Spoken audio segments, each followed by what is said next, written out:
এটা মাখায় খাওয়াতে পারবেন? অবশ্যই ভাই। ওকে দেখি। এখন একটু ডাল সিজন তো, তাই 4-5 হাজার টাকা হয়। এটা কি কলার মোচা? হ্যাঁ, এই যে আর এর সাথে কি কি যাবে?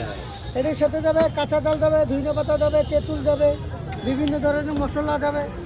কষ লাগে নাকি খাওয়ার না পরে? না, টক ঝাল মিষ্টি, হালকা মিষ্টির সংখ্যা, টক ঝালের সংখ্যা।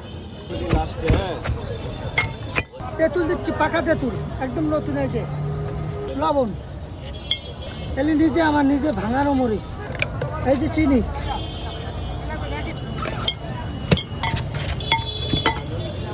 এই যে সরিষার তেল, এটা কি গেল? কাসুন্দি।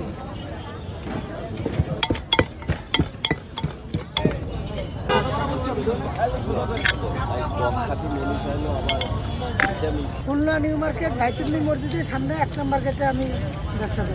ডাবের কচি মাখাই, জলপাই মাখাই, চালতা মাখাই, পাকা তেঁতুল মাখাই, কদবেল মাখাই, মানে বিভিন্ন ধরনের যেটা নতুন নতুন আইটেম ওঠে টক ফল সেটাই মাখাই।